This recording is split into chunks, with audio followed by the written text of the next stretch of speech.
warahmatullahi wabarakatuh.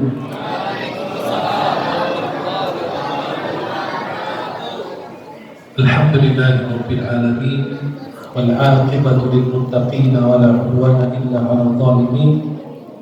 Asyhadu an la ilaha illallah wahdahu la syarika lahu lahul mulku wa lahul hamd yuhyi wa yumiitu wa huwa 'ala kulli syai'in qadir. Asyhadu anna sayyidana Muhammadan 'abduhu wa rasuluh. Allahumma salli wa sallim wa barik ala sayyidina wa maulana Muhammadin wa ala alihi wa sahbihi ajma'in. Para jamaah yang dimuliakan Allah, uhibbukum jami'an fillah. Saya mencintai kalian semua karena Allah. Semoga Allah senantiasa mempertemukan kita di dunia dalam taat dan di akhirat di surganya Allah. Amin ya Allah. Senang sekali di malam hari yang mulia ini menatap wajah-wajah penghuni surganya Allah. Semoga sebagaimana Allah pertemukan kita di dunia di tempat yang diridai Allah, di masjid rumah Allah, Allah pertemukan kita kembali di dalam surganya Allah Subhanahu wa ta'ala. Yang saya hormati orang di sini suka ganti-ganti. Untung yang diganti mic-nya, bukan yang lain.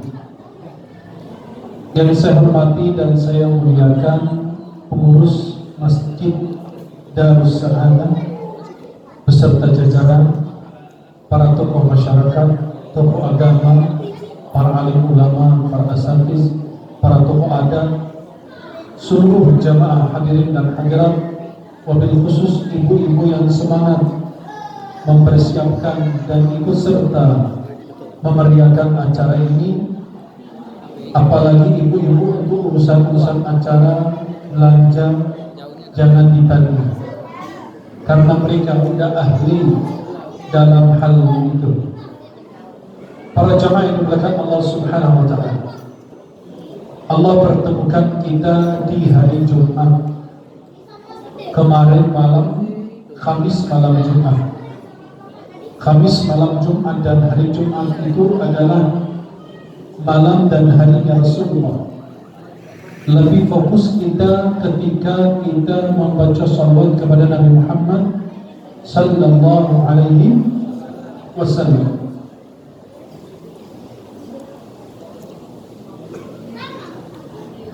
Nabi sallallahu alaihi wasallam adalah sosok yang sempurna, yang mulia.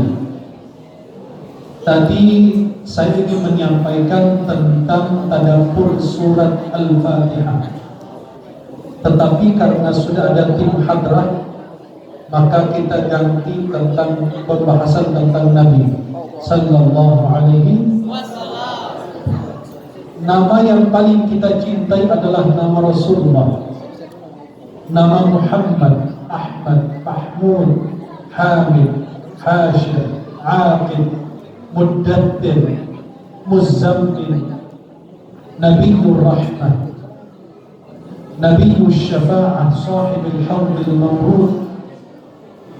Kami mencintai nama Rasulullah, dan kami pula mencintai sunnahnya Rasulullah. Kami mencintai masjidnya Rasulullah, kami mencintai tongkatnya Rasulullah, kami mencintai siwaknya Rasulullah, kami mencintai masjidnya Rasulullah, kami pula mencintai makamnya Rasulullah. Kami mencintai apa yang dicintai oleh Rasulullah, dan kami mencintai yang mencintai Rasulullah. Kami mencintai apa yang dicintai oleh Rasulullah, dan kami membenci apa yang dibenci oleh Rasulullah. Rasulullah SAW sosok yang mulia, tidak pernah memuji orang kaya karena kekayaan atau meremehkan orang miskin karena kemiskinan. Nabi sosok yang sangat dicintai oleh istri-istrinya keluarganya, dan para sahabatnya. Rasulullah SAW adalah orang yang paling kita cinta dari seluruh manusia. Mengapa kita tidak mencintai beliau? Sedangkan kita mengenal Allah melalui Rasulullah. Mengapa tidak mencintai Rasulullah? Sedangkan kita bisa mengenal Islam melalui Rasulullah.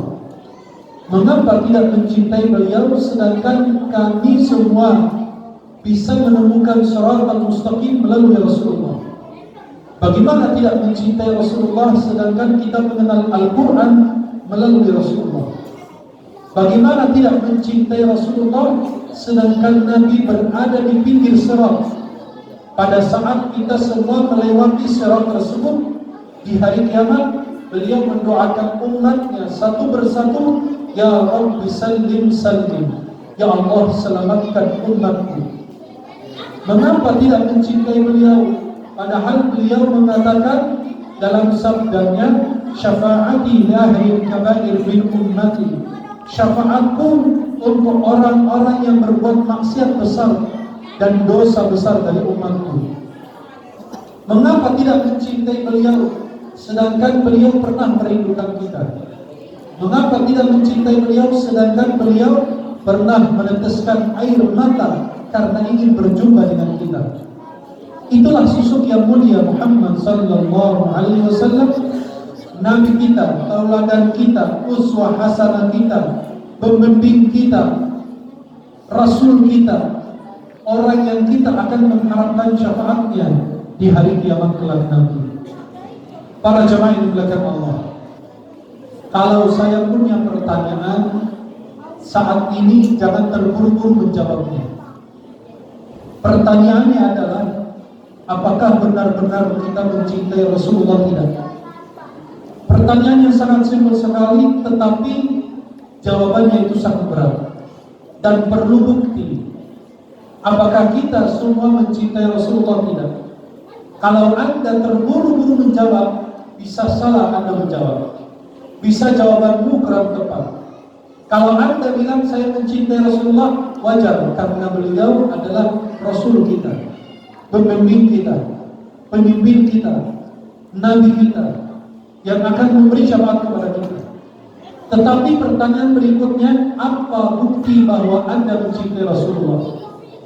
Maka coba saya akan sebutkan tanda-tanda cinta kepada Rasulullah. Silahkan sebutkan, atau silahkan coba digarisbawahi mana tanda yang ada di dalam diri, mana tanda cinta kepada Rasulullah yang ada di dalam hati kita. Coba perhatikan. Hasan bin Thabit sekali melihat wajah Nabi jatuh cinta.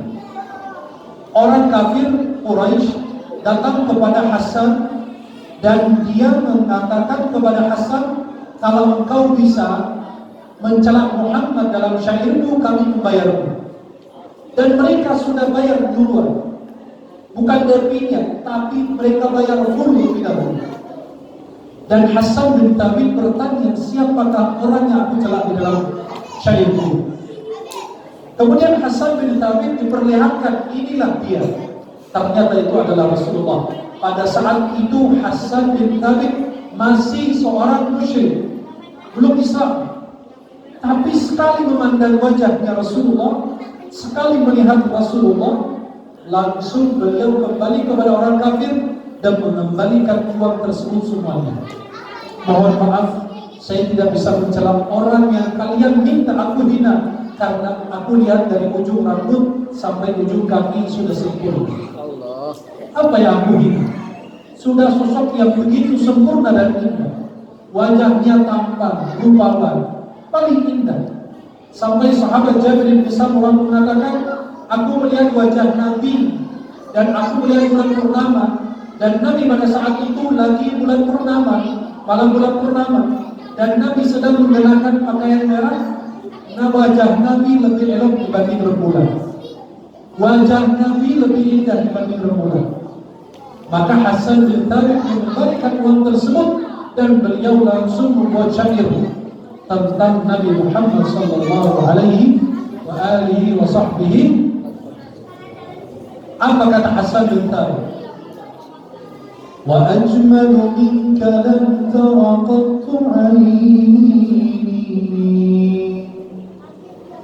وأطيب منك لم تلد النساء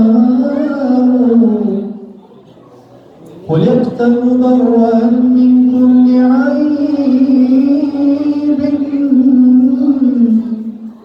كأنك قد خلقت كما تشاء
pertama kali memandang wajah Nabi cuma sekali saja, langsung masuk Islam.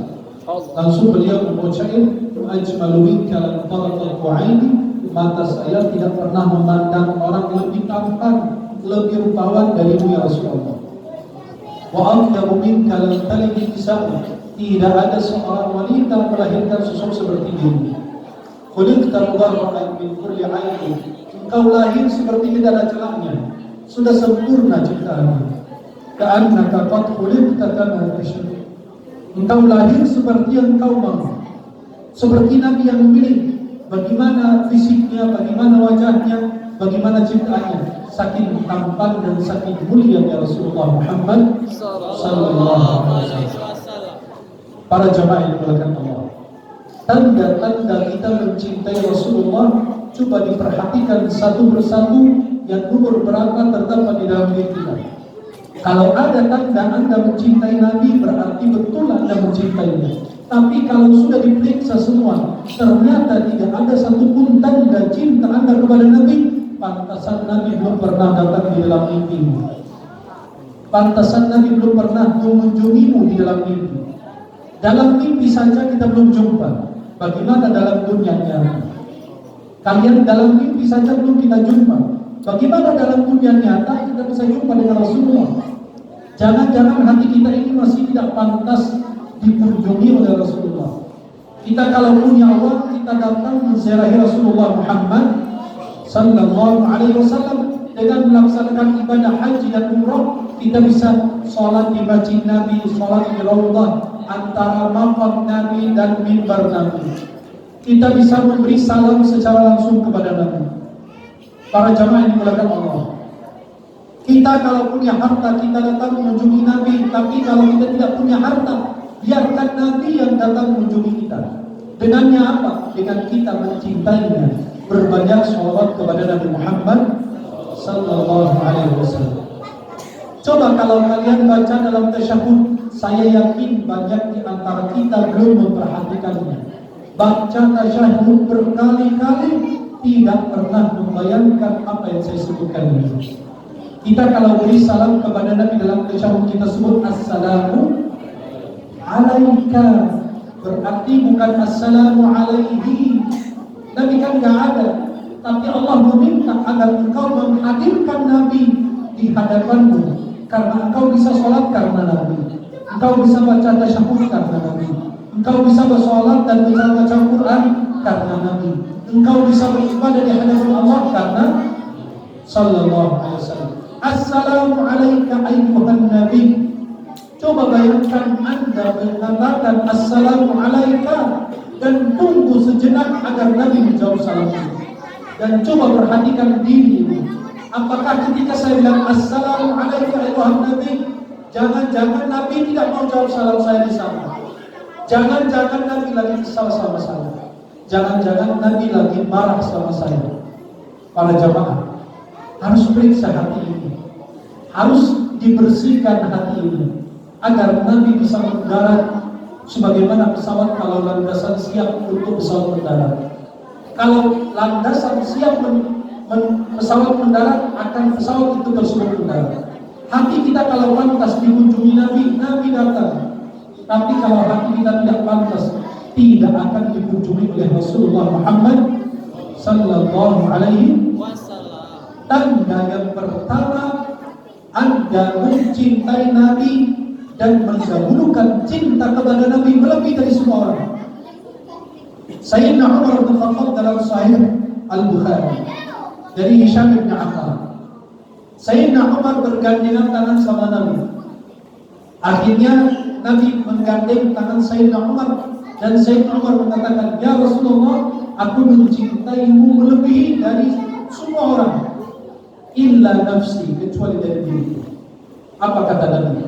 "Wahai Umar, tidak sempurna iman seseorang sehingga dia mencintai aku melebihi daripada dirinya dan seluruh manusia, termasuk orang tua dan anaknya." Apa kata Sayyidina Umar? "Ya Rasulullah, sekarang aku mencintaimu melebihi dari segala-galanya, termasuk dari dirimu sendiri." Langsung Nabi membalas, "Al-ana ya Umar." Ayat ada kamula iman. Sekarang telah sempurna iman. Maka kalau Anda mencintai Nabi melebihi dari diri kita, dari anak kita, orang tua kita, dan seluruh manusia, dan seluruh yang kita miliki, berarti benar-benar Anda mencintai Rasulullah. Harus diperiksa hati ini, benar-benar mencintai Nabi tidak. Yang kedua, mencintai sunnah Nabi dan tidak pernah sekalipun meremehkan sunnah Nabi. Orang berjenggot, biarkan. Kalau tidak mau saya berjenggot, biarkan. Orang yang bercadar, kita tidak mau bercadar, biarkan. Orang yang menggunakan celana cingkrang, itu biarkan, karena dia mengikuti sunnah Nabi. Coba cari ulama bilang celana cingkrang itu bid'ah, ada. Dan celana cingkrang ini itu sunnah dari Nabi, khusus kaum laki-laki, tidak berlaku untuk kaum wanita. Baju laki-laki di atas mata kaki, baju perempuan di bawah mata kaki. Ulama empat mazhab sepakat dosa besar jika seorang laki-laki menjulurkan pakaian di bawah mata kaki karena kesombongan, dosa besar.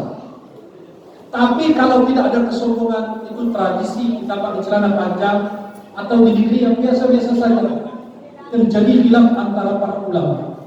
Mazhab Hanafi mengatakan kalau tidak ada kesombongan, walaupun di bawah mata kaki tidak mengapa.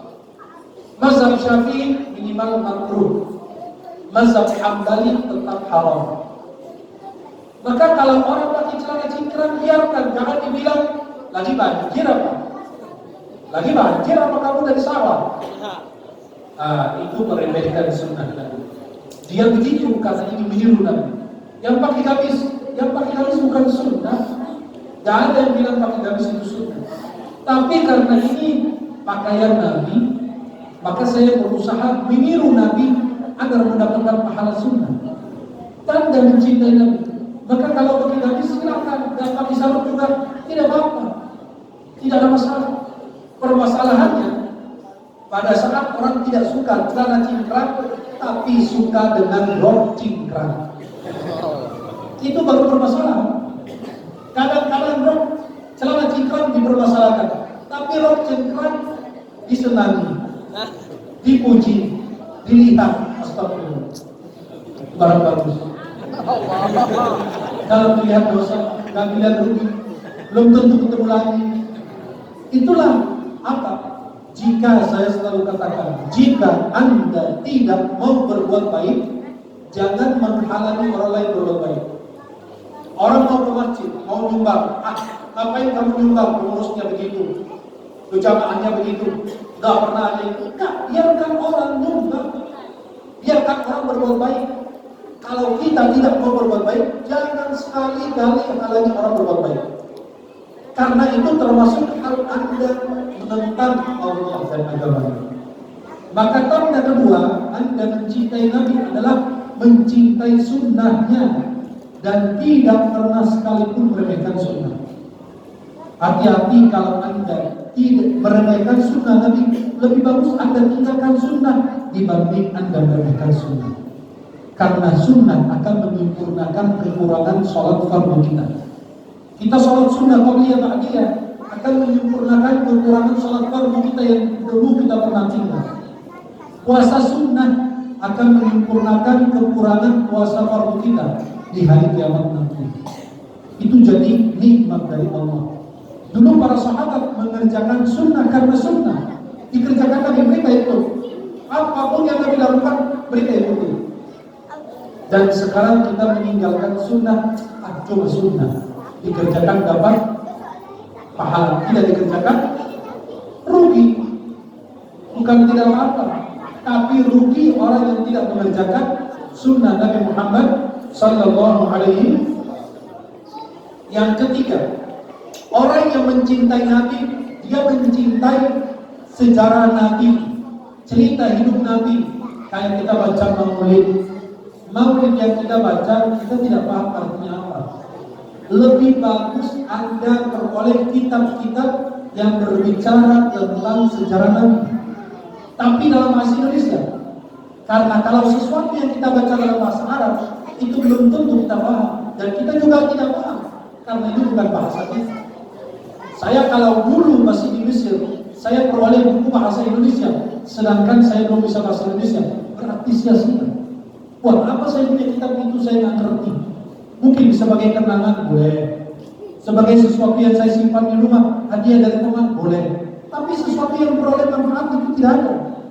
Maka minimal kita sebagai muslim tanda cinta kepada Nabi. Coba di rumah kita, ada enggak kitab-kitab sejarah Nabi, kehidupan Nabi? Kitab paling ringan dan dicetak banyak penerbit, namanya Ar-Rahiqil Mahfuz. Kisah hidup Nabi satu jilid. Itu Anda baca setiap hari satu lembar. Insya Allah sebulan, 2 bulan khatam kisah hidup Nabi. Minimal Anda mengenal perjalanan hidup Nabi. Dalam kitab tersebut diceritakan kondisi Jazirah Arab sebelum Nabi lahir, ekonominya, sosialnya, kehidupan masyarakat, politik, semua tertata di situ. Baru diceritakan kisah kelahiran. Sebelum kelahiran Nabi, pernikahan Abdullah dengan Aminah, dan kelahiran Nabi, perjalanan hidup Nabi, perang-perang Nabi, pernikahan Nabi, sampai wafatnya Rasulullah. Itu satu kitab. Ada enggak di rumah kita? Kalau ngaku cinta Nabi, tidak ada. Kitab kedua, kalau Anda ingin mengenal sosok Nabi, fisik Nabi, seperti apa alisnya, rambutnya, tinggi Nabi, hidungnya, wajahnya, bagaimana kita bisa mengenal? Dalam kitab cuma 55.000, 70.000 kurang. 2 kali makan pempek habis. Halo? Orang Kalimantan makan pempek itu 24 jam. Gak makan nasi ya.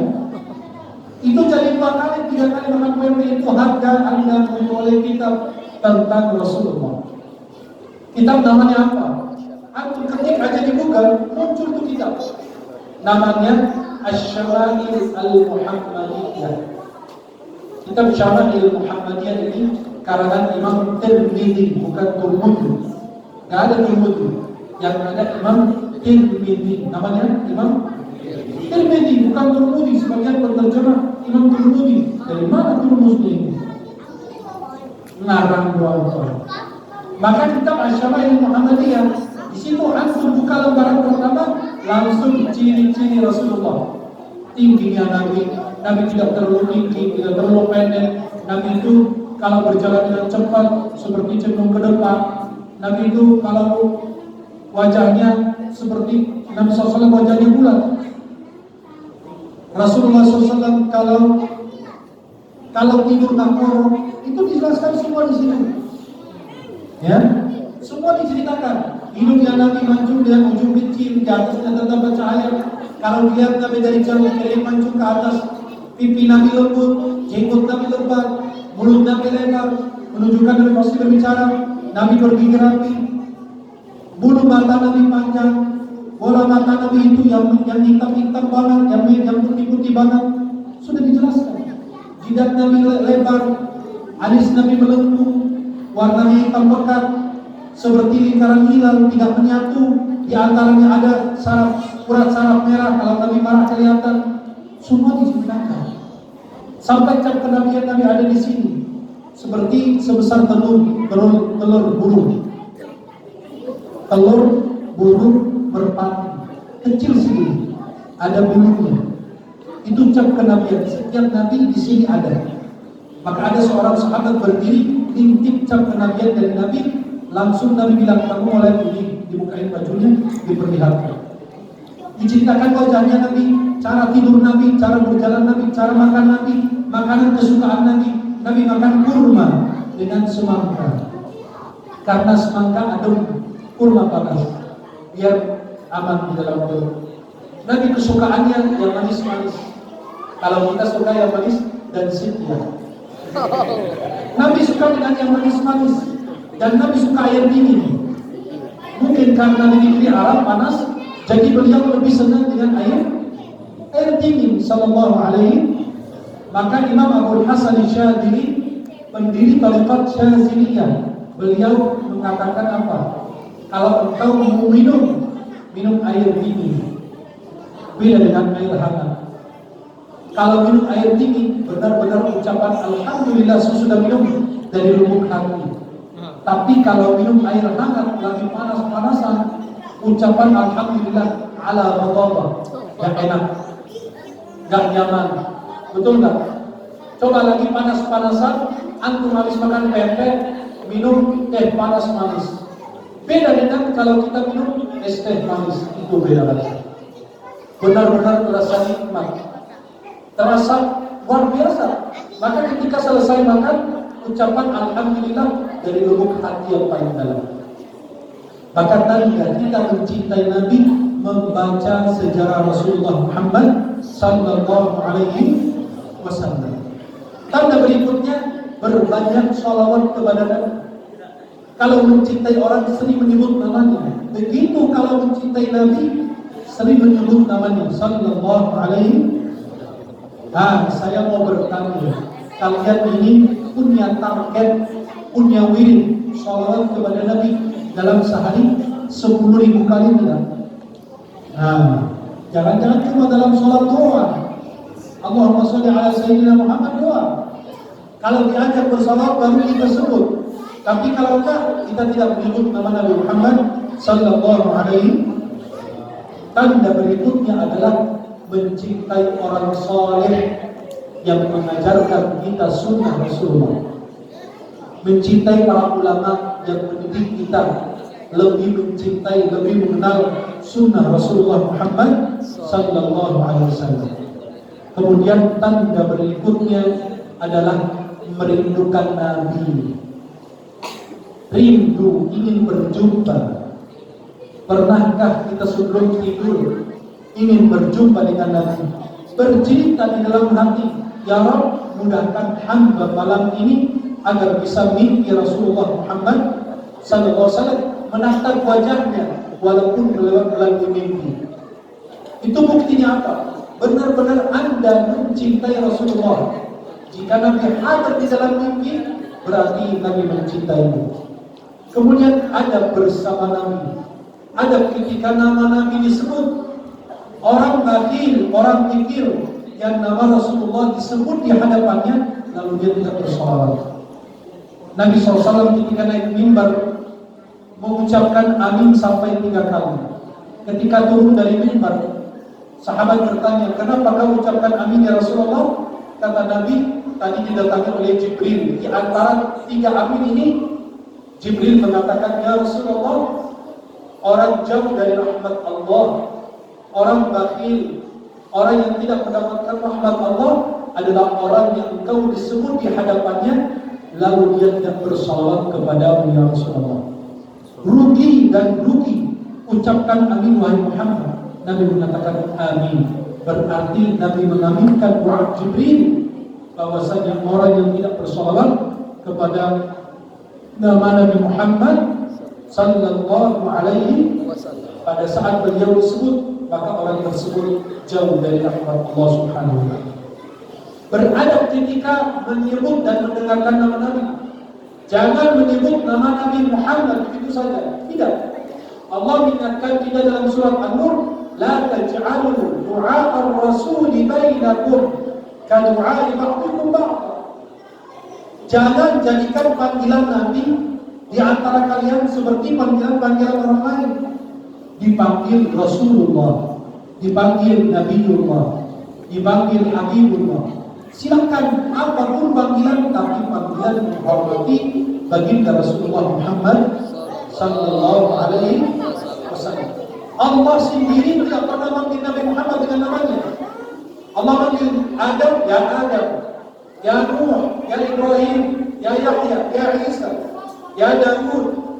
Semua dipanggil namanya dalam Al-Quran.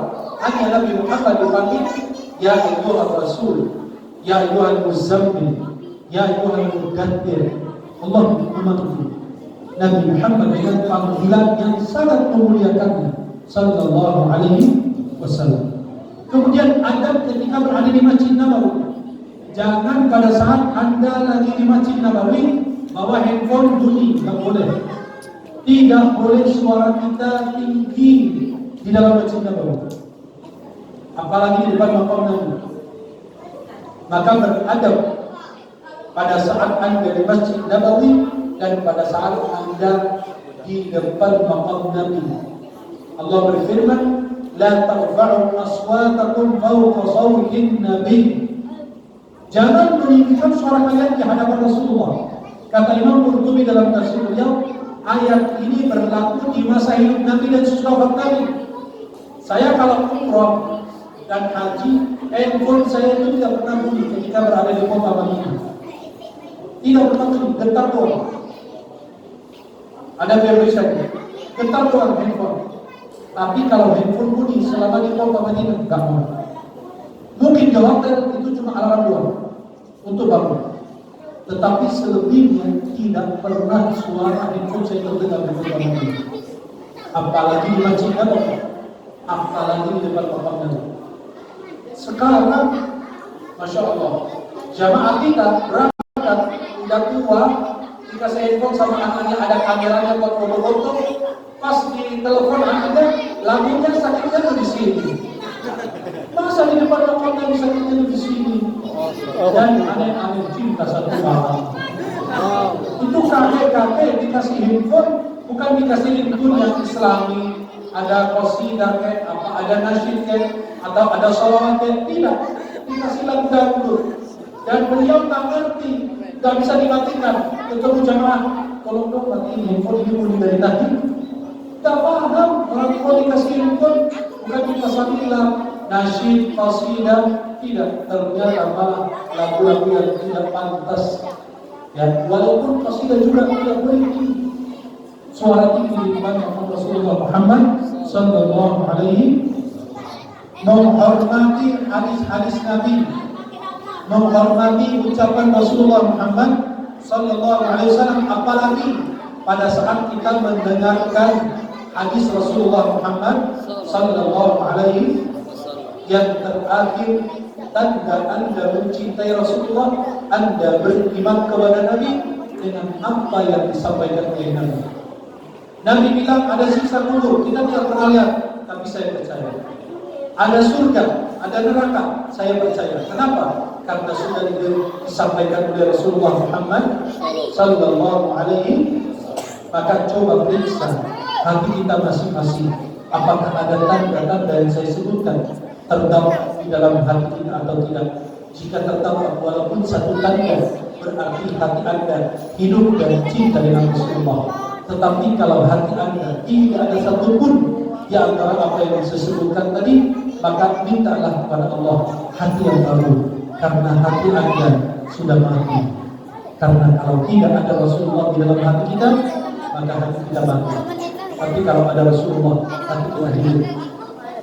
Yang terakhir, ada seseorang bertanya kepada ulama, ya Syekh, sufli al-jannah, ceritakan kepadaku bagaimana kenikmatan surga. Apa kata ulama? Fiha Rasulullah, di dalam surga ada Rasulullah. Itu lebih dari cukup. Nikmat terbesar kita jumpa dengan orang yang kita cintai, yang kita rindu, yang kita ikuti, yang kita patuhi apa yang disampaikan, walaupun tidak pernah sekalipun berjumpa dengan beliau. Itulah harapan kita, bisa berjumpa dengan Rasulullah, dan itu adalah nikmat terbesar kita ketika berada di dalam surga Allah Subhanahu wa taala.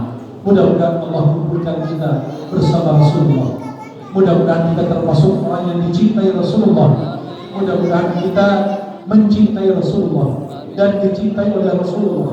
Dan mudah-mudahan kita termasuk hamba-hamba yang duduk sebelah-sebelahan dengan Rasulullah dan mendapatkan syafaatnya Rasulullah Muhammad sallallahu alaihi wasallam. Amin ya rabbal. Mudah-mudahan yang saya sampaikan bermanfaat. Aqulu qawli hadza wa astaghfirullah li wa lakum. Wallahu ta'ala a'lam wa a'lam bis-shawab.